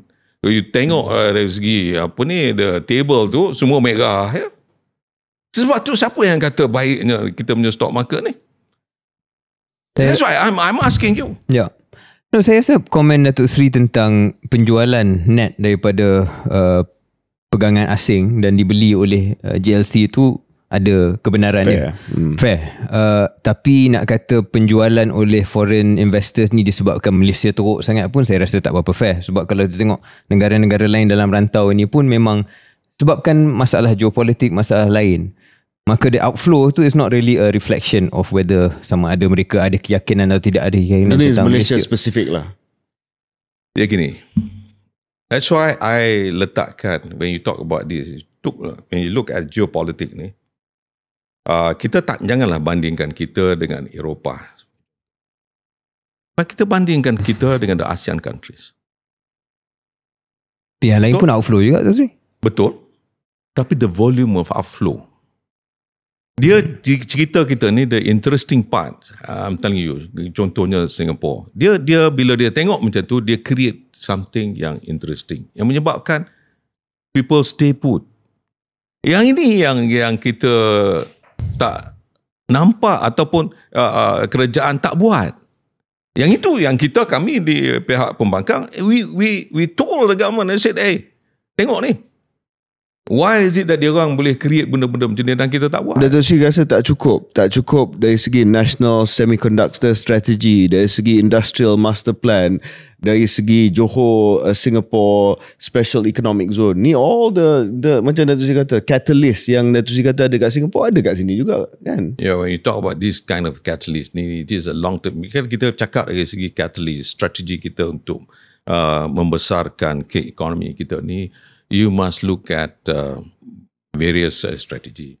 Satunya, betul lah kalau kita nak kata kita nak jadi hub untuk masa depan IT, semua tu, it will take a long gestation period. Tapi dalam waktu yang sama, the reality on the ground hari ni, kalau saya bercakap ni, nanti Syaril kata, you talk again on cost of living. The reality on the ground, people are complaining. Sebab bila strategi kita nak melakukan sesuatu, kita kena balance kan. Janganlah semua kita hentam dalam waktu yang sama. Tadi you kata dari segi menaikkan harga minyak. Will I agree? Betul lah, dari segi kita nak penggunaan subsidi tersasar. Bukan, kita setuju kan dulu dalam kabinet. Kita kata kita akan kurangkan subsidi. Restructure subsidi lah. Restructure. Dan we had a discussion on this one. Tetapi macam mana cara kita nak buat supaya kita jangan ada flip-flop. Hari kita decide, besok Perdana Menteri kata tidak, lusa Menteri kata ya, akhirnya tidak. Yang itu menyebabkan it's difficult for investors to plan. Jadi apa pun kita nak buat, janganlah flip-flop. Kerjaan sepatutnya macam kita dulu. Kita berhati-hati, berhemah. We had discussion, retreat. Kita duduk, bincang. Dan kita tak umumkan immediately. Janganlah keluar, cakap. Bila tak betul kata, inilah pembangkang tak ada kerja lain, nak bangkang. No. Apa salahnya sebagai seorang pemimpin menerima teguran? Teguran ini adalah teguran untuk membaiki segala perkara yang kita nampak tak betul. Ini yang kita sebut semua tak betul. Dato' Sri rasa memang dalam kerajaan hari ini ada sentimen macam tu, dia tak boleh terima keteguran? Yes. That's the reality. Dato' Sri pernah serve many prime ministers. Correct. Dato' Sri rasa PMX dia boleh terima teguran ke tak? No, I don't think so. Sebab itu pada saya lah, sepatutnya seorang Perdana Menteri ini, you jangan cepat melatah. Bila tegur, apa salahnya? Okay, kalau begitu cara yang pembangkang mahukan, okay, I will call them, sit down with them. Okay. Masa itulah dia boleh buktikan kepada kita. Jangan cakap takkanlah masa nak menjawab benda yang kita raise ni dalam majlis-majlis yang tak sepatutnya. Tapi dia jemput sit down pun Dato' Sri tak pergi. Macam contoh peruntukan parlimen, dia jemput untuk berunding, tak pergi pun. Sadik pergi, dia pergi dengan Bella, semua dia dapat. Tapi Dato' Sri tak duduk dengan Fadilah. So saya nak menjawab bab inilah. Kita pun tak tahu yang dia nak menjemput kita. Tak ada. Kita dengar-dengar dia kata kita akan menjemput untuk menubuhkan jawatankuasa. Ketua Whip Pembangkang, Datuk Taki, wrote a letter to them. Kami bersetuju untuk apa yang dikatakan oleh Yang Amat Berhormat Timbalan Perdana Menteri untuk menubuhkan jawatankuasa, membincangkan. Kita tulis surat. Tapi kerajaan tak maklumkan kepada rakyat bahawa mereka dah tulis surat. I mean, is it fair? So dah tulis surat? Kita tulis surat. Bila dia kata nak menubuhkan jawatankuasa, kita setuju. You were with me before. Dalam kabinet. Saya buat seperti itu. Kita tubuh jawatankuasa dulu. Baru kita umumkan MOU tu. Kita tak umum MOU tanpa menubuhkan jawatankuasa. And all the time, saya chair jawatankuasa tu. Saya yang pengurusikan. You could remember, I think. Sebab saya bila mesyuarat je, the next cabinet meeting, saya bawa dalam cabinet. Okay, kita dah bincang gini. Am I right? Did I do that before? Itu menunjukkan bahawa saya kata, janganlah just come and say, you must sign this one. Tak betul lah macam tu. Patut panggil, kita bincang. So, saya tak tahulah sama ada. So sekarang ni, what is the status pasal peruntukan ni? Kita dah tulis surat dan belum ada jawapan lagi? Tidak ada jawapan. Kita dalam Keluar Sekejap memang konsisten soal peruntukan ni. Dan semua pembangkang patut dapat tanpa banyak drama lah.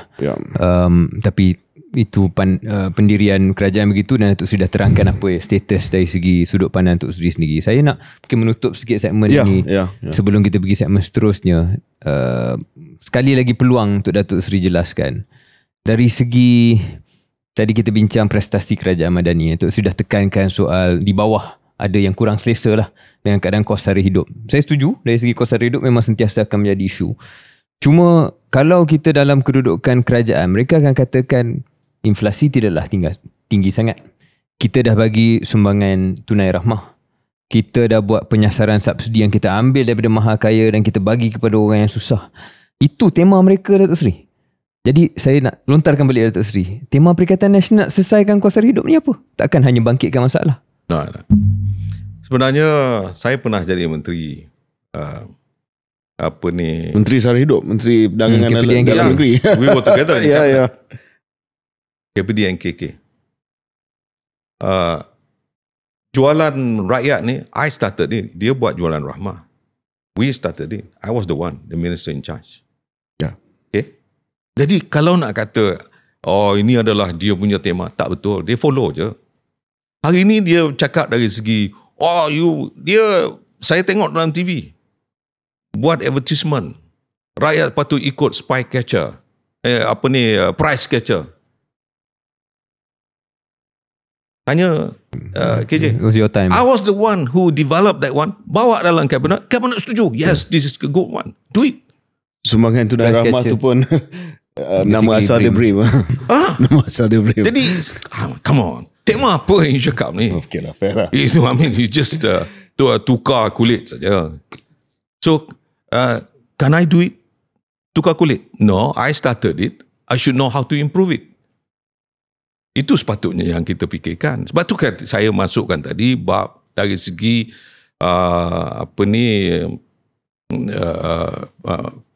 dari segi flying hours tu, we have enough. Tambahan pula bila besok KJ come and join us, you come and join us. I think it will be more. That be more interesting. So, kita balik kepada politik sekejap untuk menentukan segmen ni. Masih prestasi Madani. Saya nak tanya untuk prestasi Madani dari segi politik. Soalan ringkas dulu. Parti mana parti pilihan orang Melayu pada hari ini? PHBN ataupun PN? Itu saya rasa.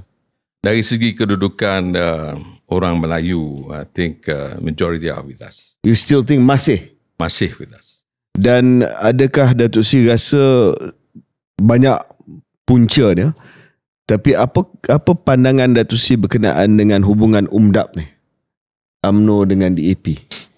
Sebab Datuk Seri sebagai bekas pemimpin kita sama-sama. Okey, betul lah. Adakah itu antara still masalah dan still benda yang PN tengah jual? Tengok UMDAP ni. Orang Melayu masih lagi tak boleh terima DAP dalam UMDAP. Dia beginilah. Pada saya, masing-masing mempunyai strategi untuk menang dalam pelanggan. I don't think kebanyakan majority orang Melayu boleh menerima DAP. That's the reality. Majority, saya kata ya. Berapa peratusannya majority? It could be 51 or it could be even the 80-90. Doesn't matter, but majority. Okay. Bagaimana pula tentang kedudukan kaum the non-Malays? Apakah mereka boleh menerima Perikatan Nasional? Itulah sepatutnya penekanan yang kami patut berikan. We have to look at the reality bahawa the non-Malays are not with us.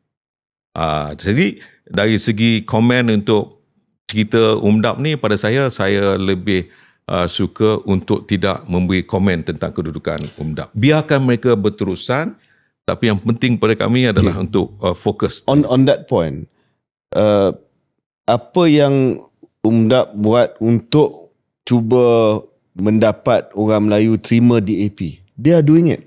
Ini pandangan saya. Pemilihan DAP baru ni, kita tengok bahawa faction Guan Eng banyak mengalami kekalahan. Dan faction itulah yang dikenali sebagai lebih chauvinis dan sebagainya. Yang menang semua yang acceptable kepada Malay crowd. Anthony Loke, Steven Sim, Gobin. So DAP sedang melalui satu perubahan di mana mereka cuba mendapat keyakinan orang Melayu bahawa DAP dah berubah. PN, you are not doing it. Adakah itu worry, satu kekhawatiran tu sih, DAP dah mula berubah untuk dapat sokongan orang Melayu tapi PN masih lagi belum buat apa-apa?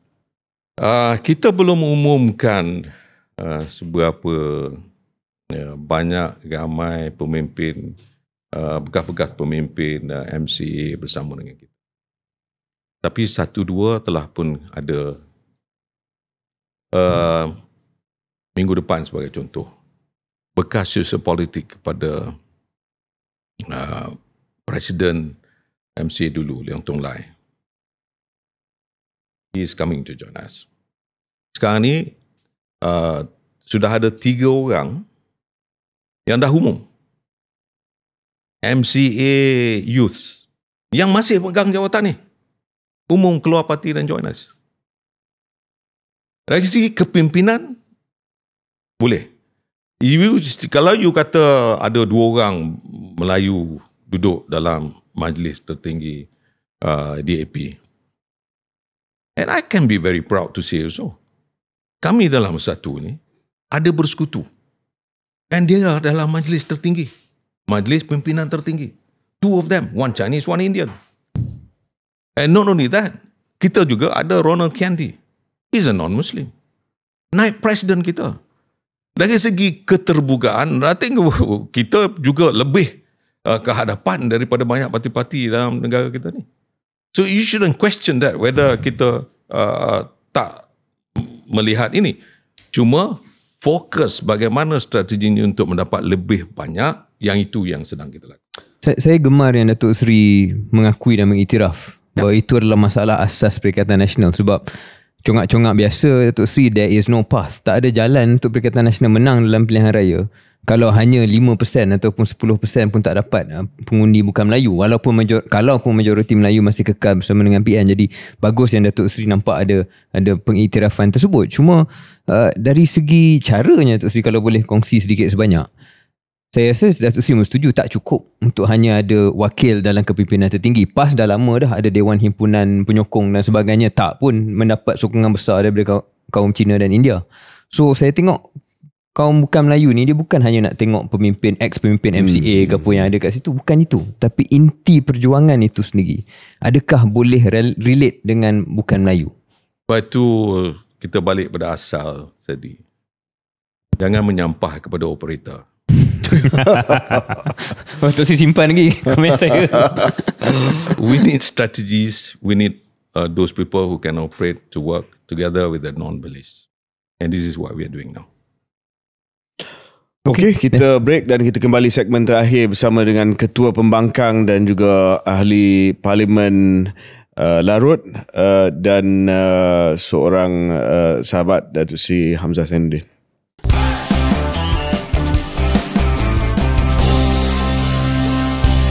Selamat kembali ke episod 149 KS, interview khas bersama dengan Ketua Pembangkang, Timbalan Presiden Bersatu dan juga Ahli Parlimen Larut Yang Berhormat Datuk Seri Hamzah Zainuddin. Kita dah bincang panjang lebar berkenaan dengan sosok beliau sebagai seorang ahli politik, berkenaan dengan visi alternatif PN, berkenaan dengan prestasi madani. Segmen ini kita tumpu kepada isu dalaman PN sebab kita banyak perkara yang kita nak tahu berkenaan dengan apa yang sedang berlaku dalam Perikatan Nasional. Mungkin saya nak start dengan cakap-cakap yang kita dengar di luar berkenaan dengan Parti Bersatu ni lah, Tok Sri.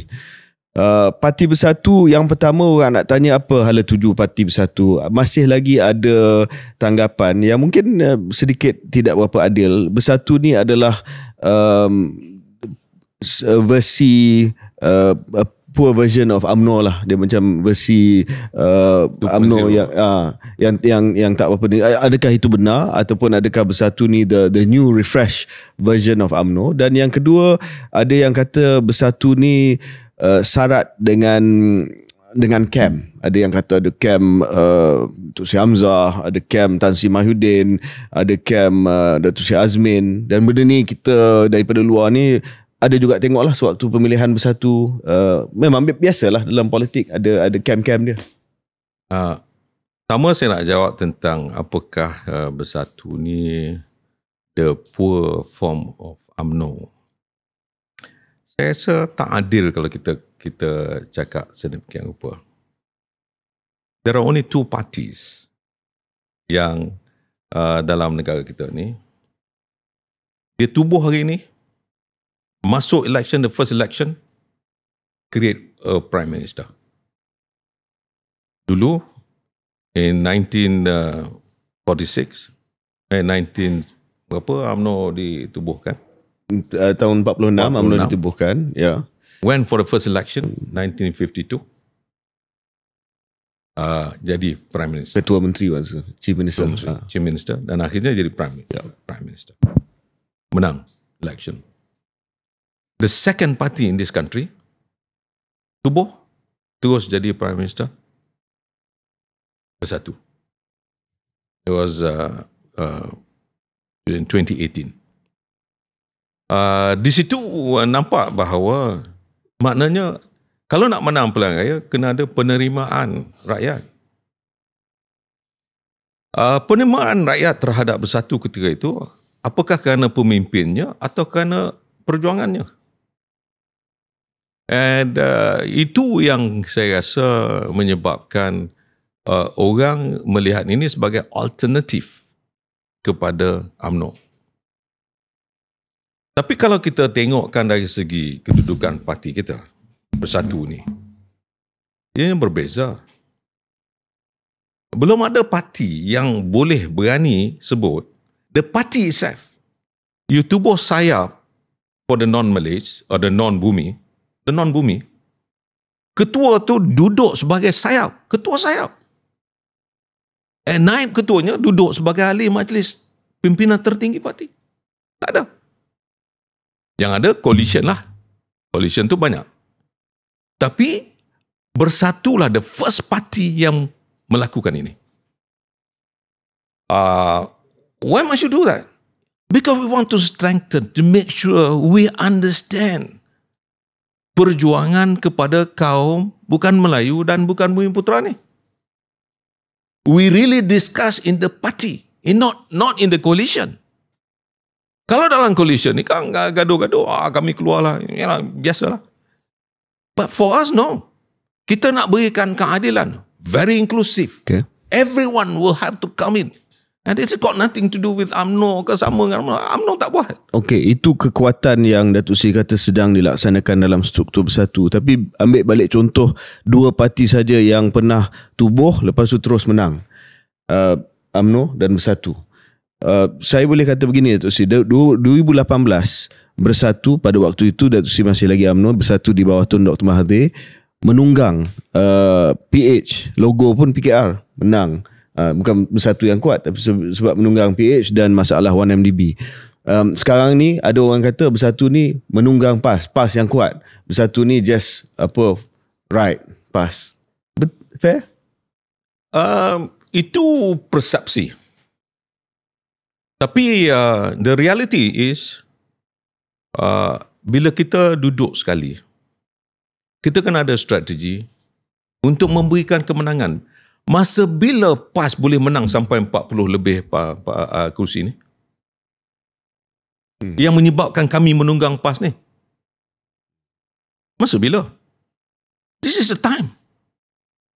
Apakah dia tunggang menunggang ataupun Bersatu yang menunggang PAS ni? Maksudnya kita kerjasama untuk menentukan kemenangan kita bersama.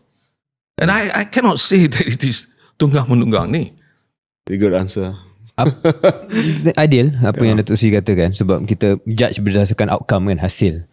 Tapi mengikut penceritaan Datuk Seri, apa yang menyebabkan PAS boleh dapat 40 lebih tu? Apa yang bersatu sumbang kepada kemenangan bersama tu? Pertamanya dari segi you see, banyak orang kata PAS ni susah nak dapat besarnya sebab dia punya fokus is on about Islam, agama semata-mata. Right? Bukankah bersatu yang boleh menentukan bahawa PN itu bukan agama? PAS itu bersama dengan kita dan bersatu membawa ideologi yang berbeza, yang memberikan kebebasan untuk semua rakyat dan memperjuangkan kepentingan seluruh rakyat, tak kira agama, bangsa. Itulah yang telah pun kita bawa dan diterima. Betul lah, kita nampak seolah-olah the majority kawasan yang PAS menang tu dalam kawasan negeri-negeri Melayu. Kelantan, Perlis, Kedah, Terengganu. Betul. The majority. Tetapi cuba kita fikirkan, Terengganu ni was a pendulum state. Pendulum state. Swing. Kadang-kadang. Sekejap BN, sekejap PAS. Okay. Pernahkah kita terfikir satu hari di Terengganu tu, UMNO can never get even a single seat? Di mana letaknya kekuatan PAS di situ? Selama mana PAS lawan dengan BN ini, tak pernah pun dia boleh dapat macam itu. But when we came in and work together with them, dia boleh memastikan Terengganu tu kita menang sehingga kerana UMNO tak menang satu kursi pun. Beza di situ. Itu kalau you nak katakan di mana yang menyebabkan kita beri nilai tambah bersatu. Nilai tambah tu, di situlah tempatnya apabila bersatu membawa dari segi macam-macam konsep, strategi yang dulu. Bisa asalnya kita bersama dengan UMNO, kita tahu strategi UMNO, kita tahu apa yang UMNO buat. Samalah. Bila kita masuk ni, kita menggunakan kaedah-kaedah yang lebih baik daripada apa yang kita belajar. Tapi adakah Datuk Seri rasa selepas kemenangan tersebut, PAS dia bergerak lebih bersendirian di negeri-negeri tersebut? Sebab kalau kita cakap Perlis, Kedah, Terengganu, Kelantan, ya dia PN, tetapi ya more PAS punya kerajaan. SG4, agenda PAS. SG4 ni the state government yang dipimpin oleh PAS. Bersatu tak terasa ke? Macam PAS ni dah dapat nilai tambah daripada Bersatu, lepas ni dia mengorak langkah sendiri dan dia start kata mungkin calon Perdana Menteri lepas ni boleh datang daripada PAS dan sebagainya. Ini dinamika dalaman PN. Saya ucap terima kasih lah kepada KJ. Dan patutnya saya ingat keluar sekejap ni ramai juga pengikut PAS ni. Supaya mereka mendengar pandangan KJ mengatakan janganlah buat hanya jangan tapau semua saja. Saya tanya soalan. Soalan itu bila KJ kata itu yang you dengar. Saya sukalah supaya kalau saya sebut nanti orang PAS kata ini itu hanya datang daripada. Maknanya ramai rupanya. Okay. So this is what we are trying to resolve. Trying to make sure that apa pun yang kita lakukan ini atas tiket Perikatan Nasional.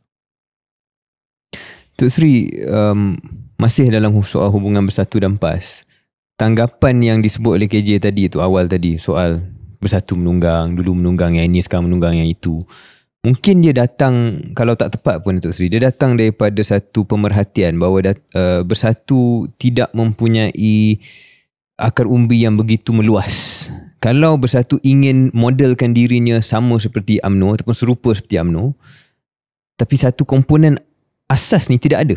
Yang mana PAS ada, UMNO ada, Bersatu nampak macam masih nipis. Syaril, come and join us. Then you know. Dalam waktu sesingkat, PAS wujud sudah hampir 70 tahun kalau tak silap saya. UMNO melebihi 70 tahun. UMNO bangga mengatakan keahlian 3 juta. past 1.2 million. Kita dalam masa 8 tahun sudah mencecah melebihi 600,000. And I can say sebagai bekas Susah-Agung, Timbalan Presiden sekarang, saya bangga mengatakan, menunjukkan bahawa ini adalah sesuatu perkembangan yang baik. It's not easy untuk mencapai angka yang begitu rupa dalam waktu yang sesingkat. Sebab kemudian bila dah tertubuh, hanya 4 tahun berpecah belah. Sebab ketika itu berpecah, ada pejuang pula lagi. Betul. And then kemudian kita bersendirian. Pecah pula lagi di Sabah bila they form JRS. Tetapi hari ini we have more than 600,000. We can be very proud to say bahawa kita juga sudah mula bertapak dan mempunyai the roots at the di bawah sana. Dia satu Datuk Seri yang kalau saya boleh tanyalah, sebab pemerhatian yang disebut tu mungkin disebab pada momen dan ketika tertentu keberadaan Jentera Bersatu tu nampak lebih kecil. Ya, terutamanya betul. PRK dan sebagainya. Jadi betul. Datuk Seri mungkin kata 600,000, but where is this 600,000? Ya, betul, saya setuju. Sebab you based on the last election. Okay. But you look again, the last election tu berapa keahlian kita? The last election was in 2 years ago. Okay. And 2 years ago itu kita telah berpecah JRS dengan Pejuang.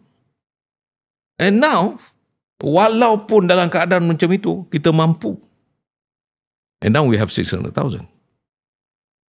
And cawangan kalau tak silap saya sudah mencecah 8,000 cawangan. So, itu adalah perkara-perkara yang kita beri penambahbaikan daripada masa ke semasa. You cannot say that kita ni dengan dulu, sekarang adalah perkara yang sama. No. And I had that kind of experience masa kita dalam UMNO. Macam mana kita fokus tubuhkan cawangan ahli. My President, Tan Sri, juga pernah jadi timbalan Presiden UMNO. Kita tahulah strategi kita ni. Dan untuk menentukan, kita juga akan ada jentera di semua kawasan kuasa. Datuk Sri, pilihan raya jika hari ini, calon Perdana Menteri Perikatan Nasional adalah siapa? Kalau hari ni? Hari ni. Kalau KJ masuk, could be KJ itu. Tapi tanpa saya, siapa? Dah banyak kali saya jolok ni, tak ada jawapan ni. Begitu juga Saril. Kita fikir gini, apakah perlu kita umumkan sekarang? Tetapi, bukankah itu wow factor untuk pengundi? It's going to be a wow factor. Tapi dalam waktu yang sama, kita harus berhemah. Kita kena pastikan segala apa yang kita lakukan itu tidak nampak a storm coming into the party. Kita tak mahu itu berlaku. Yang kita nak hanyalah bincang elok-elok siapa dan semua boleh terima baik dalam PN itu sendiri. Boleh jadi daripada PAS? It could be from PAS. Tak salah. Tak salah juga datangnya daripada Bersatu. Dan soalan susulan Datuk Sri, soalan asal yang mungkin terlepas pandang tadi, saya ada dengar dan perkara ini pun dah disampaikan kepada saya. Tan Sri Mahyudin, dia dah memang sampai ke satu tahap kerjaya dia dah mencapai segala-galanya Perdana Menteri. Tetapi dia masih lagi stay sebagai Presiden Bersatu sebab dia risau kalau dia meninggalkan pentas hari ini akan ada civil war dalam Bersatu. Mungkin di pentas di sofa KS ni nak sahkan sama ada perang saudara ni wujud dalam Bersatu. Hamzah Zainuddin, Azmin Ali dan siapa lagi? Dua tu lah dengan pengikut masing-masing. Dua tu lah. Ada banyak lagi. Pengikut masing-masing lah. Dua jalur tu. Hamzah dan Azmin. Macam dekat sini ada ramai. Sini saya tak payah sebut. Tak payah tunjuk lah. Nanti Kang Azmin marah lah. Dia ginilah. Kalau mana-mana parti pun, you look at DAP recently, akan ada orang kata, wah, Guan Eng camp lawan dengan Anthony Loke punya camp, biasalah. Kalau PAS pun ada. Kalau UMNO lagi banyak. Kita tahu. Jadi kalau Bersatu tiba-tiba tak ada ni, orang kata macam seolah-olah tak ada ke ramai pemimpin ni. It's good to have so many leaders in the party yang boleh ditunjukkan seolah-olah ada camp. Tak salah pada saya. Tapi jangan menyebabkan parti itu hancur. Masing-masing boleh berlumba. Healthy competition lah. Yeah, healthy competition. There's nothing wrong. I think Bersatu adalah parti yang kita boleh jemput ramai-ramai, come and join us, dan kita berlumba-lumba untuk memastikan kita boleh mencapai kejayaan melalui perjuangan yang ikhlas daripada semua pihak. Datuk Seri yakinlah sebelum pilihan raya akan ada perdamaian ataupun ada resolusi. Perdamaian ni seolah-olah macam ada peperangan. I'm telling you, so far nothing. Nothing, okay. Kalau ada, I don't think, sebab saya dari timbalan ni tanpa ada pertandingan. Itu pun kerja politik lah belakang operator menang tanpa bertanding biasa lah. Beja boleh pergi daripada timbalan ke naik. Itu operator lah. You must teach me how to do that. Dia pergi timbalan pergi naik. So menunjukkan bahawa tak ada sebenarnya. Kita boleh sit down, duduk bincang, dan akhirnya semua setuju. Cara the definition of an operator is to be able to kill someone without wielding the sword at all. Dia tengok je orang mati dah. Saya tak setuju. Can I use the word kill someone? No. Kita duduk bermesyuarat. Kita ikut konsep untuk ada sentiasa membincangkan untuk kepentingan parti. Dan it happened. Saya nak bagi tahu bahawa kita mula-mula ada retreat, bincang, kita serah kepada Tan Sri. Tan Sri panggil semua. Cakap gini, dan akhirnya Tan Sri kata dia buat keputusan. Okay. Dia presiden, saya timbalan, dan kita semua setuju. Mungkin kita nak wrap up, Tok Sri. A very fascinating interview. Saya nak tanya satu soalan berkenaan dengan penyatuan ummah ni. Saya rasa dalam satu keadaan nanti, sebab Bersatu ni bagi saya, when I look at Bersatu, ini peribadi KJ ni, yalah dalam Bersatu ni ada yang bekas UMNO, ada yang bekas PKR, tapi saya lebih rapat dengan yang bekas UMNO lah, macam Tok Sri semua kan. I see old friends. Yep. Dan saya tak nampak sangat dari segi ideologi kita ni berbeza sangat. Kita terpisah disebabkan politik. Correct. Dan bagi saya lah, mungkin dalam UMNO ada yang sangat-sangat anti Bersatu. Sebab politik juga.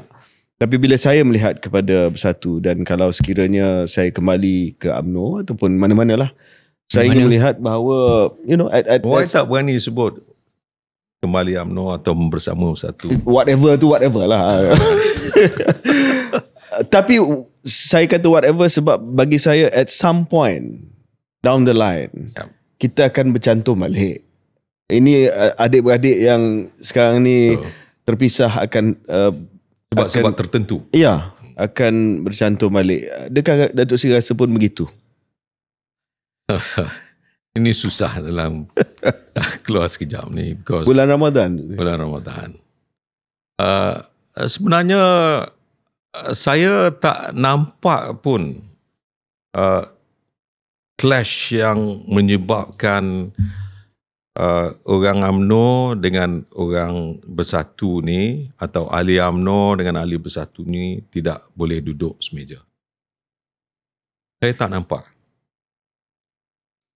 Hanya apabila pemimpin buangkan ego masing-masing, look down, fikirkan masa depan, perjuangan yang sama, wadah yang sama, I think the game is over. Sama ada KJ masa tu dalam UMNO ataupun dalam Bersatu, Syaril dalam UMNO, KJ dalam Bersatu, saya dalam Bersatu, it doesn't matter. Tapi akhirnya perjuangan itu akan menemukan kita kembali. Ya. We can never split dalam direction perjuangan itu. Saya rasa ianya akan kembali. Tapi kalau dah perjuangan itu sama, do we need two parties untuk kepentingan yang sama? Ya. Itu maksudnya. Ya. Jadi sebab itu saya setuju, yakin ianya akan kembali. Kalau soalan akhir saya nak sambung yang itu juga, sebab bercakap jangka panjang lebih lama, jangka masa yang lebih lama. Datuk Seri tadi cakap soal kepimpinan perlu menurunkan ego.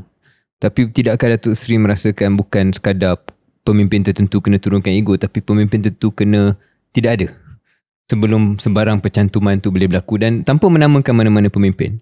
Saya rasa dalam bersatu dalam UMNO ada saja yang memang tak boleh dah semeja. Maka adakah generasi Datuk Seri ataupun generasi lebih muda dalam bersatu dalam UMNO tu yang boleh sampai kepada matlamat ataupun impian yang disebut tu? Dia begini, Syaril.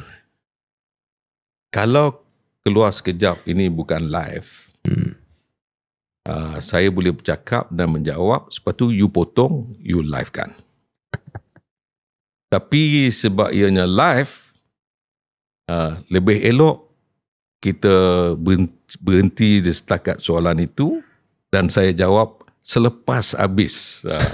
Sudah kamera dah tak ada lah. Kita tak live tu sih, kita buat rakaman. Saya janji rakaman ni takkan kita siarkan. Takkan disuntik. Itu saya tahu. That's the operator talking lah. That's the operator talking lah. I know it is not tidak live, mahu menyinggung perasaan siapa. Oleh kerana kalau kita tak nak benda itu dipotong, saya jawab seperti itu tadi.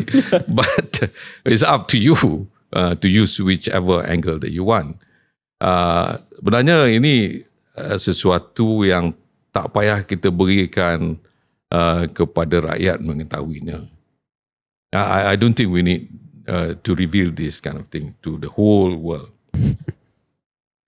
Saya bersetuju. Sebab itu saya kata ego. Sebenarnya kalau tidak ada ego, is that wrong? Sebab tadi pun saya dah beritahu, pemimpin ni dia boleh terimalah teguran. Orang muda seperti KJ, like you, like yourself, tegur saya terima aja. Because kita tidak ada niat di sebalik itu untuk kepentingan saya ke KJ ke, you know. Kita terima dan kita bincang, tadi you cakap benda ni, I rasa setuju lah. Walaupun asalnya tak setuju. Is that wrong? Begitulah juga dengan kerajaan yang ada hari ini. It is konsep berterus terang ni. Prinsip berterus terang ni. The candor principle. Kalau dia boleh buat, and I think negara ini akan menjadi lebih baik. Berikan keadilan. Keadilan itu berterus terang juga keadilan. Ya, I made a mistake. I'm sorry. Ataupun, sorry, I tak tahu benda ni. Can we talk about this thing later? Can we discuss about the thing later? Janganlah oleh kerana nak nama kita terkenal di seluruh dunia, menjawab seolah-olah tahu semua dan akhirnya flip-flop. Samalah juga dalam parti. To me, it is easy kalau kita ni, pemimpin semua, duduk semeja, fikirkan, the most important thing about masa depan generasi kita. Nothing, if we can do that, KJ, Syaril, negara ini, it is a beautiful country. We can go far. We have so many other products yang belum lagi diketengahkan. Belum lagi diambil oleh pemimpin kita. And I think you, both of you, yang boleh mengambil segala apa yang ada dalam negara ini, dijualkan, jual in the sense bukan jual begitu. I mean, you promote, you market it as a product yang boleh memberi keuntungan kepada negara kita. And I believe it can be done. Saya juga ada anak-anak. They are also professionals. Ada lawyer, ada economist, ada doctor, semua.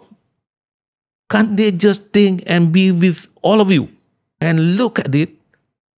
Malaysia as a place for us to make sure sebagai negara yang maju ke hadapan, to lead and to build this nation together. It doesn't matter sama ada Melayu, China, India will have that kind of perspektif ataupun tujuan untuk masa depan yang lebih baik. Tu dah ada bibit-bibit visi alternatif dah. Ada sikit. I mean, that's why I'm saying. I meant, to be very frank, with the both of you, I met the young lawyers. Ada kumpulan Melayu, saya dah jumpa. Ada kumpulan the non-Malays. I met with them. The professional, ada yang doctors pun saya dah jumpa. Ini budak-budak muda. Saya bandingkan, dulu saya tak buat benda ni. Sebab kita dalam parti UMNO dulu, dia lain. Kita hanya duduk sesama kita saja. Now I realize, and I think the budak-budak muda ni, dia lebih ada keterbukaan untuk duduk bersama, membincangkan tentang masa depan negara. To build this nation together is when everyone trust each other. Today, yang jadi berceramuk dalam negara kita ni because the trust deficit. A leader, kalau sudah ada a trust deficit yang begitu, the country can never go far. Terima kasih Datuk Seri Yang Berhormat Datuk Seri Hamzah Zainuddin, Ketua Pembangkang Timbalan Presiden Bersatu Ahli Parlimen Larut. Good friend. Thank you sir for spending this time and being open walaupun kita banyak tanya benda yang nakal. Seperti mana yang kata ni Syarul? Ya, KJ, dalam interview KS ni kadang-kadang kita akan jumpa dengan seasoned politician. Dan saya rasa ni antara contoh bagaimana dia boleh menepis soalan, dia boleh menjawab soalan. I really enjoyed it. So terima kasih sangat-sangat Datuk Seri. Thank you Sharon, and thank you to both of you. And lastly, jangan lupa kita ada masa depan bersama untuk perjuangan. Terima kasih. Thank you.